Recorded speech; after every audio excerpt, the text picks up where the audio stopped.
Hey guys, in today's video I bring you a real impressive and chilling story. Let's meet Jonathan Reed, a successful Texas businessman who died in a car accident and was taken to the throne of God, where Jesus revealed to him the shocking truth about the fall of Lucifer, and how that same pride still controls millions of people today without them realizing it. What he saw in the sky will change the way of seeing the world. So leave your like, subscribe to the channel if you're not already subscribed, and activate the bell so you don't miss any of our spiritual stories. And comment below which city you are watching this video in. I want to see how far this message will reach. Now get ready, because what you are going to hear is profound, revealing, and unforgettable. My name is Jonathan Reed. I have 45 years, and I live in Austin, Texas. On the outside, my life was a showcase of success. Businessman, speaker, constant presence on social media. I talked about purpose, leadership, modern spirituality. But inside, there was an insatiable hunger for recognition. I remember it was a Friday night. He was heading home after all, giving a talk at a technology event in Houston.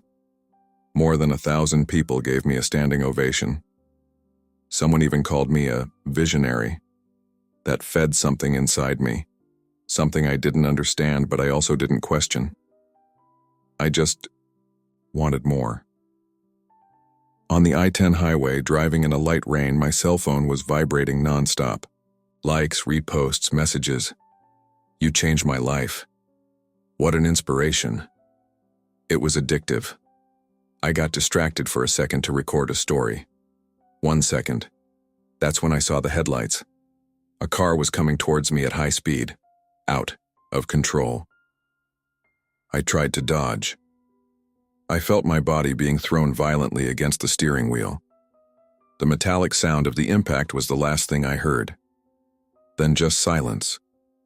A silence so profound that it seemed to have swallowed time. That's when I realized I was no longer in my body.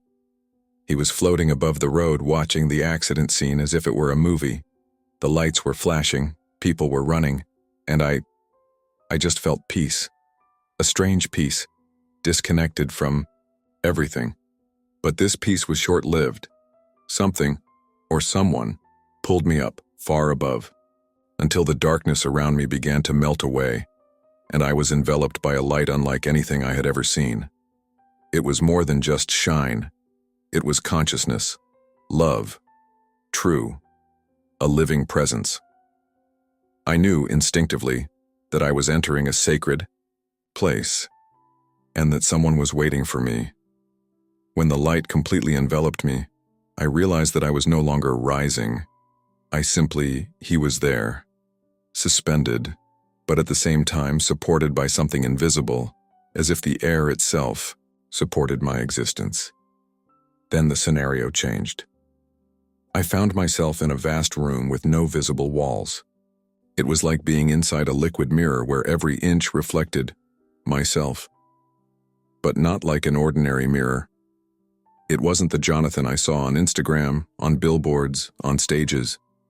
He was not the well-dressed, confident, articulate man. My images showed versions of myself that I had buried. The insecure boy who just wanted to be accepted. The teenager who cried in secret because he didn't feel good enough. The young adult who began to shape his personality around what others applauded. I felt exposed, naked, but not judged. A presence approached. I didn't see her coming. He was there. Surrounded by a light that didn't hurt the eyes but penetrated even what I hid from myself. It was Jesus. There was no crown. No glorious tunic. He was there like an ordinary man. But his eyes, oh, those eyes. I had never felt so much love and so much truth in one look. It was like he knew every part of me, and yet he accepted me. Jonathan, he said. But the name didn't come in sound. It was like an echo inside my being. You lived to be seen, but you never let yourself be seen. Those words broke me inside.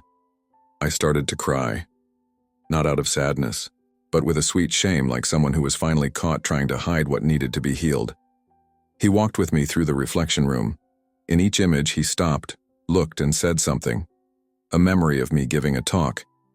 He whispered, "Here you talked about humility, but you were feeding on approval."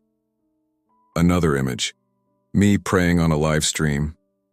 "Here, you spoke to me, but your heart was troubled by the comments." In silence, I listened. I felt. I understood.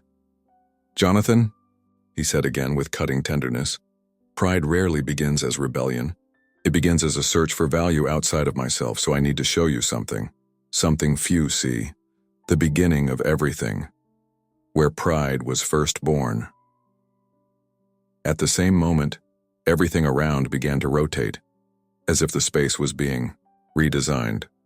I knew deep in my soul that I was about to see the source of Lucifer's fall, and more than that, his mirror in me. The scene around me dissolved like mist in the wind. When the new landscape took shape, I immediately understood that I wasn't just looking at a place. I was in an ancient time, primordial, before earth, before matter as we know. Yet I was in heaven, at the beginning of everything. Beside me, Jesus remained silent, his gaze fixed on something ahead. I followed his gaze, and then I saw him. There was no doubt. What I saw was Lucifer. He wasn't like the dark images I'd seen in movies or read in books. No, he was stunning, magnificent, with a beauty that seemed to vibrate with the very essence of creation. Every step he took created waves of light that harmonized with the sound of the universe. It was as if her body was made of living gems, liquid light, art in motion. And more than that, he led a symphony. Millions of angels followed him like waves following the tide. It was living music, worship in its purest form. But there was one detail, almost imperceptible. "Pay attention," said Jesus. Lucifer sang. But the way I did this started to change. At first he was merged with worship. It was just a channel, a reflection. But little by little his gestures became more elaborate. His eyes began to turn to others, and then to himself. He moved more theatrically, like an artist who discovers the stage and begins to fall in love with the applause more than with the art. There was something subtle, a small inflection in the voice, an extra gesture, a less note, as if saying, "Look at me." That's when I saw it. The first pride. It was not a rebellion. It wasn't a battle cry. It was a thought. "How beautiful I am." Jesus touched my shoulder. And that would have been just a thought, Jonathan, but look what came next. The thought repeated itself, grew up. It became a comparison. I am more beautiful than them. Then, expectation. Why don't they look at me like they look at the throne? And finally, desire. What if the glory that goes to God ever came to me? In that instant, I saw the light inside Lucifer begin to distort. It no longer flowed freely. It began to turn on itself, to hold back, like dammed water. And its beauty, once expansive and contagious, became centered, narcissistic, like a mirror that only reflected itself. "This is how pride begins," said Jesus with teary eyes, "not with violence, but with the choice to love one's own image more than its origins." I felt like something inside me was being ripped apart, because in that instant I saw not just Lucifer, I saw myself. I saw all the times I used God-given gifts to feed my own ego, all the times I sought approval instead of delivery. I realized that the same poison was in me, only diluted, disguised, and still deadly. Jesus looked at me. "Jonathan, Lucifer's mirror is still on earth, and many, without even knowing it, look at themselves in it every day." At that moment I understood that the next place I would see would be earth, but not the physical earth, but the invisible battle where that pride continues to operate today. In the blink of an eye, the sky dissolved before me like smoke, in the wind, and I found myself suspended above the earth. But it wasn't Earth as we see it every day. I saw two layers. The visible layer. Buildings, cars, people walking hurriedly, cell phones in their hands, tired faces. And behind that, or maybe inside that, another dimension. Alive. Vibrant. Scary. It was as if I was seeing the code behind the creation. Threads of light connected some people to heaven. They pulsed with every prayer, every act of kindness, every humble choice. And at the same time, there was dark tentacles like roots coming out of the shadows, trying to wrap themselves around them. I observed a young woman posting on social media. She smiled for the camera, adjusted the lighting, applied a filter. But in the spiritual dimension, I saw fog around him. Tiny specks of pride, doubt, and comparison hung like poisonous smoke. I saw the thought form like floating words. Will they think I'm pretty? How many likes will this get? Jesus at my side said sadly, they believe they are free, but many are chained by praise. I continued seeing people on a daily basis, a pastor at a service. His preaching was powerful. But I saw that in his heart a question echoed. Did I preach better than the other one? I saw the lights around him sway. The glory that once rose was now lost in the mirror of itself. A young musician. He ministered in worship at the church, but his mind was divided between the song and the audience. I saw him look at himself sideways in the reflection of the drums, adjusted the hair.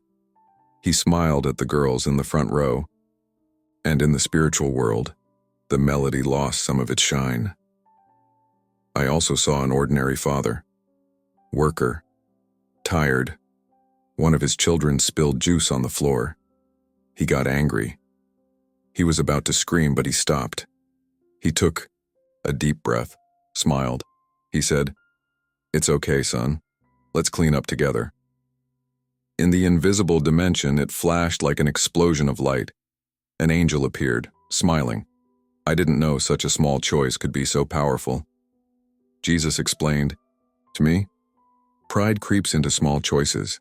It's subtle, almost imperceptible. But every time someone chooses love over self-exaltation, the light wins. He then showed me something even deeper. Religious leaders seduced by praise.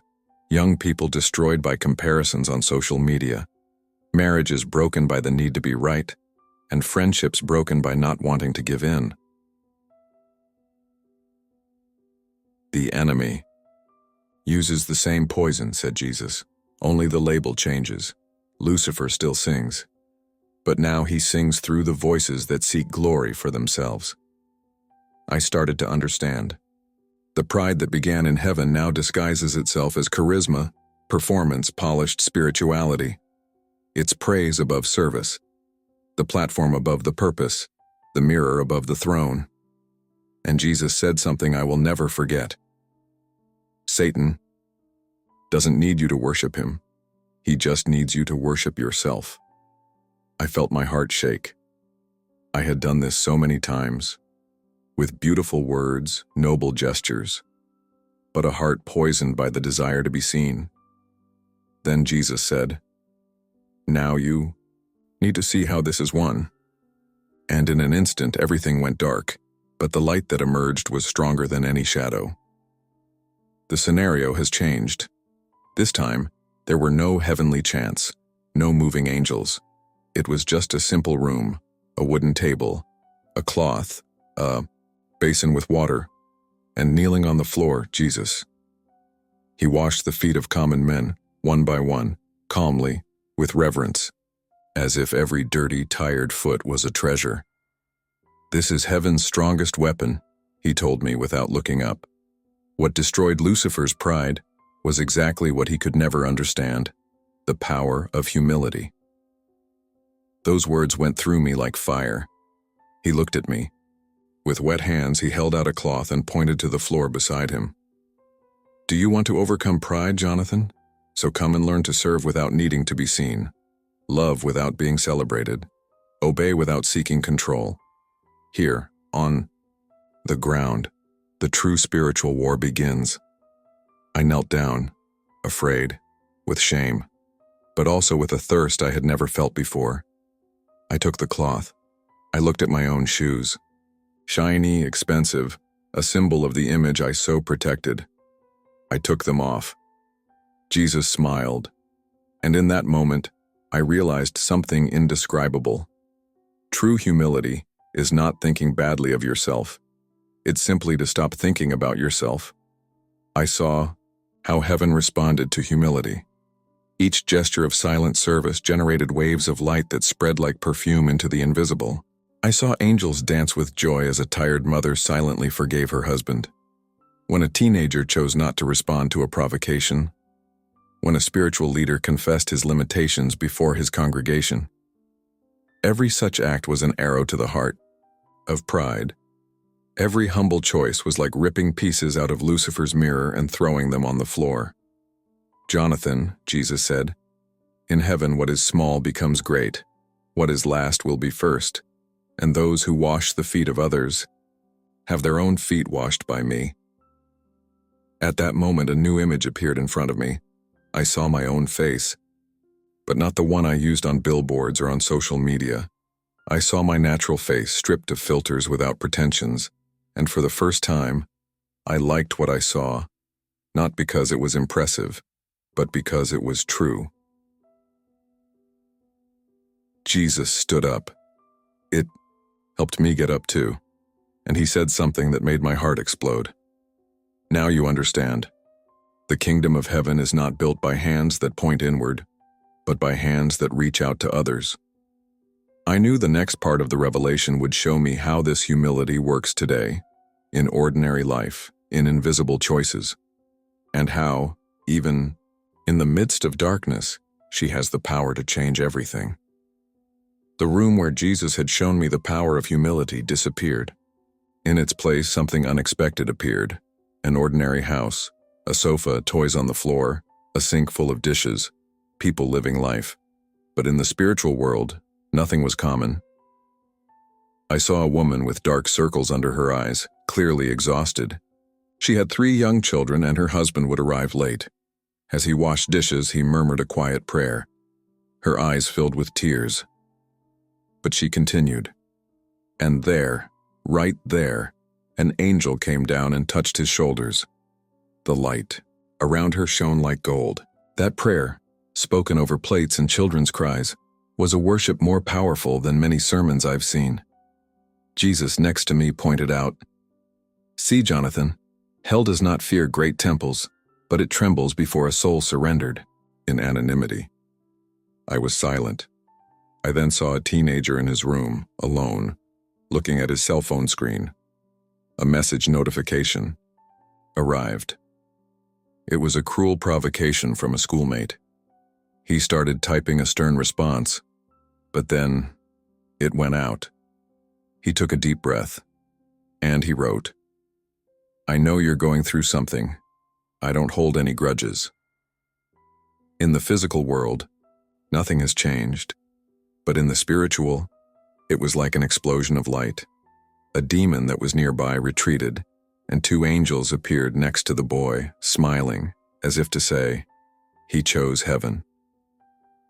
Jesus explained to me, "The spiritual war is won here, not in the great crusades, but in the minefield of everyday life. When you choose to love instead of winning, serve instead of being served, listen instead of imposing yourself." I saw a scene in an office. A boss receives a business proposal that would bring profit, but would require lying to customers. He hesitates, think, refusal. And in that instant, I saw the scales of spiritual justice tip. A simple decision of integrity not only saved his soul, but brightened the light on the entire company. I began to understand. Spiritual warfare is not about visible demons or cinematic possessions. It's about choices. Choices that no one sees. Words that no one applauds. Resignations that no one understands. Jesus looked at me and said, "Jonathan, each soul has its own trench. Some battle against pride, others against vanity, bitterness, control. But everyone faces something. Humility is the key. Choosing it is like laying bricks on the bridge that connects earth to heaven.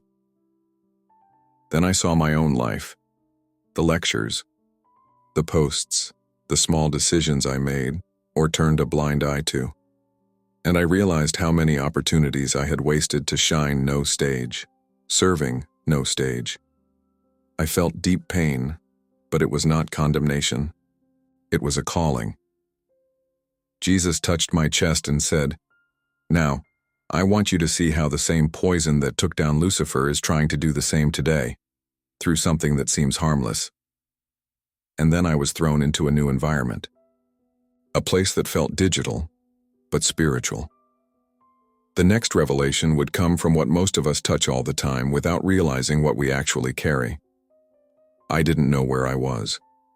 All around me were flashing lights, overlapping sounds, notifications, images overlapping like holograms, but all floating in the void.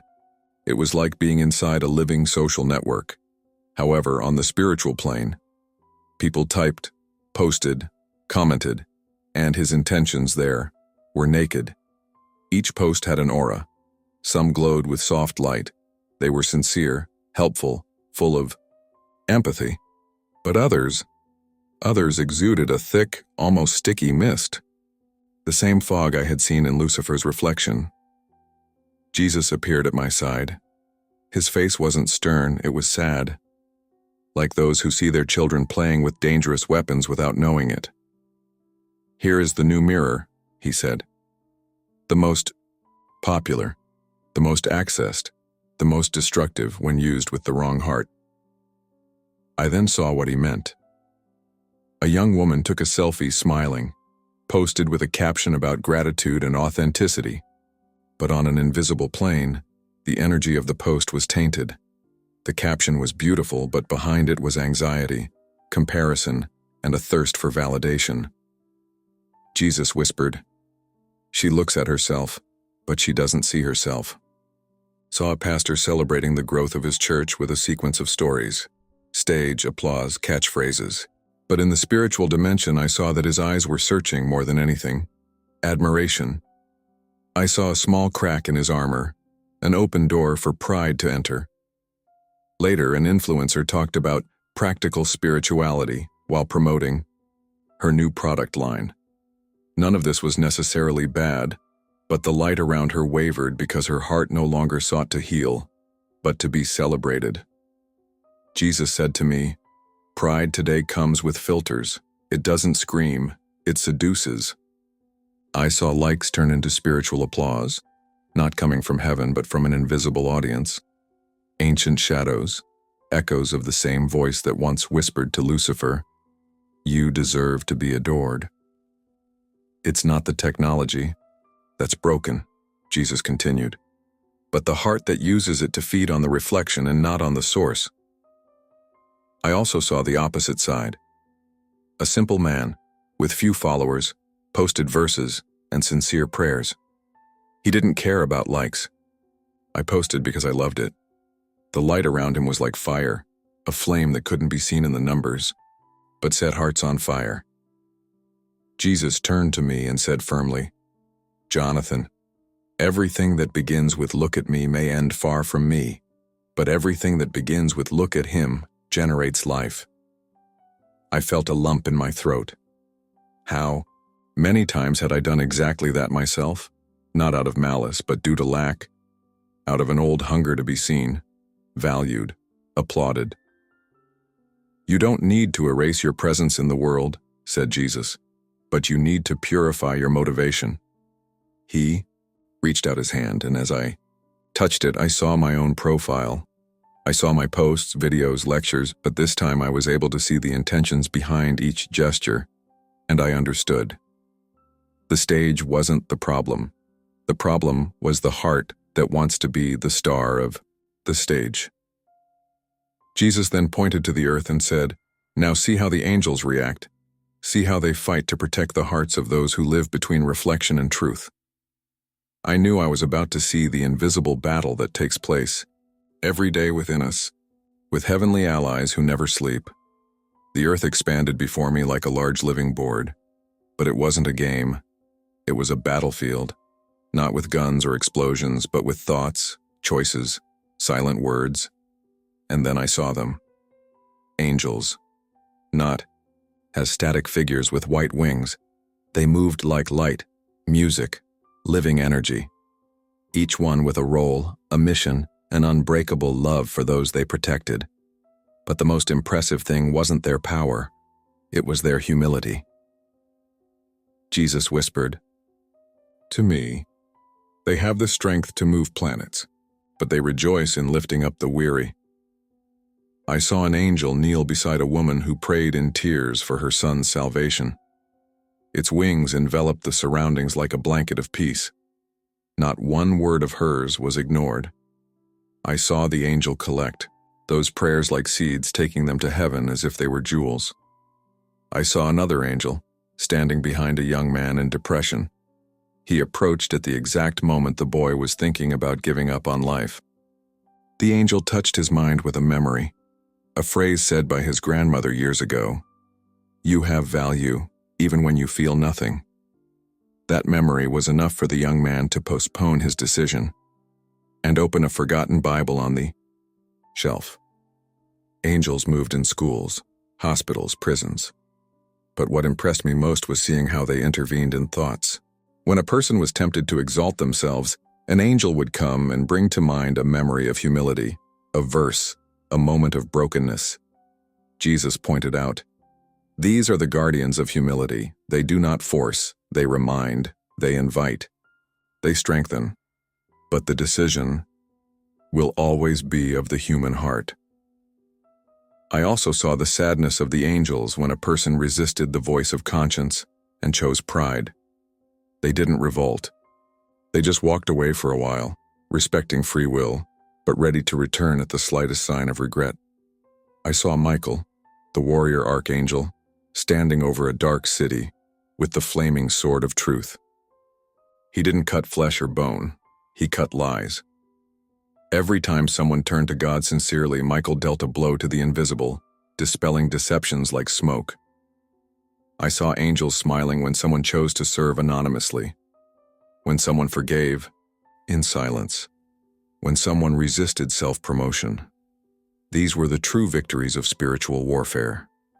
Jesus then said something that set fire to my soul. Humility attracts angels. Pride makes them sad, but repentance makes them dance. I looked at my own life. At every time I felt superior, special, possessed of some truth, and saw how so many opportunities for light had been exchanged for hollow recognition. Jesus hugged me. "You can still be a channel of glory, but not for yourself, for me."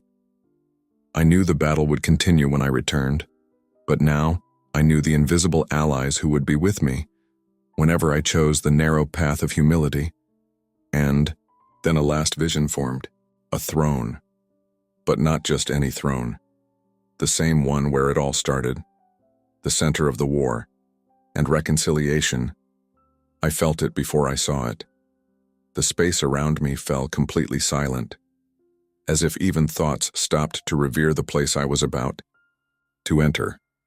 And then I saw him. The throne.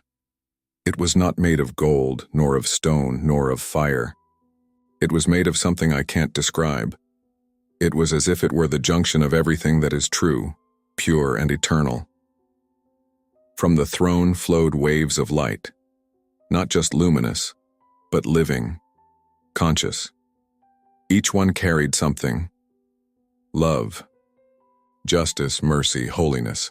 There was no separation between what the throne era and what does he emanated. Jesus stood beside me, but now he was not just the master, he was the enthroned lamb. All creation revered him without saying a word, and yet everything vibrated with adoration. "Here, Jonathan," he said in a soft and firm voice, "there are no masks. The reflection here is not of what you have built, it is of who you have truly become." In front of the throne, a mirror appeared, but not an ordinary mirror. It was made from the very sea of glass that lay beneath the feet of the throne, a mirror that reflected not the face, but the soul. When I looked at myself, I didn't see the public image, nor the businessman, nor the spiritual speaker. I saw my pride, my vanities, my performative smiles, my rehearsed prayers. I also saw sincere moments, small gestures when no one was looking, struggles I faced in silence, the times I resisted the comparison, and the times I couldn't resist. I saw what was worth gold in heaven, and what was straw disguised as shine. I fell to my knees. "I am not worthy," I murmured, for the first time without trying, to prove otherwise. Jesus knelt with me. "So you are exactly who I can use." I cried like I never cried in my life. He continued. "Lucifer looked into this mirror and fell in love with his own light. You looked at yourself and allowed your darkness to surface. That is repentance, that is truth, that is the beginning of transformation." At that moment, something changed inside me. A release, as if ancient chains, invisible but real, were falling from my chest. The mirror then fell apart, and from the throne came a new wave of light. It passed through me like a warm, gentle wind. It didn't burn me, it healed. And next to it, a sentence. "Blessed are the poor in spirit, for theirs is the kingdom of heaven." I was no longer the same, and I knew it was time to go back. But first, Jesus would give me one last gift, something I would need to carry with me every day, a mission, a reminder, and a sign. The light coming from the throne now not only surrounded me, it filled me. Every part of me, mind, soul, memories, was touched, purified, restored. I felt light but whole. As if, for the first time, I was wearing exactly the skin God had dreamed for me. Jesus approached one last time. "Jonathan," he said, "now that you've seen it, you can't live as if you hadn't seen it." I nodded, but my voice wouldn't come out. Words wouldn't do it, just tears. He smiled tenderly and reached out his hand, touching my chest, right in the center, where before I felt an emptiness that neither success nor fame could fill. "I will leave something in you," he said, "a mark that will not be visible but that will burn when you are about to fall into old pride, a living reminder of what you saw and what you chose." At that moment, I felt as if fire and wind passed through my chest. It wasn't pain, it was clarity. As if a spiritual compass was installed within me, always pointing towards the north, of humility, service, truth. Jesus then revealed to me, "You will live with the consciousness of the mirror, but now you will know how to break it every day, with love. The love that does not seek its own interest. The love that does not need to be seen. The love that I lived, and that lives in you now." And then, he did something unexpected. He held out a piece of white cloth, simple, without any shine. "This is your mantle, the one who serves, the one who no longer needs to prove anything. Wear it with joy. And when the world tries to make you wear the old mantle of pride, choose this one, even if no one sees, even if no one applauds." I took it reverently. The light began to dissipate. Everything became more ethereal. Jesus walked away, but his eyes were still fixed on mine. "You will return, but not as the same man. Your mission is simple. Live truthfully and inspire others to do the same." The last thing I heard was the same phrase with which he received me. "Welcome, my brother. Now you begin to see reality as it really is." And then I woke up. In the hospital. Tubes, machines, voices, physical pain. But an indestructible peace within me. Since that day, I have never been the same. I returned to the stage. But now, without a stage inside me. I returned to social media. But now, without seeking likes in place of communion. I went back to preaching, writing, teaching, but now using the white cloth of service and not the golden mantle of performance. And every time pride whispers when Lucifer's mirror tries to seduce me with its shine, I remember the throne, from that room, from that voice. And I choose. I choose to love. I choose to serve. I choose to be small so that he can be big. Because that's the brand I carry. The mark of eternity. If you liked this beautiful spiritual testimony, leave a like, comment on your impressions, subscribe to the channel, and don't forget to activate the notification bell to watch each new video and help us spread this message to a greater number of people. Until next time.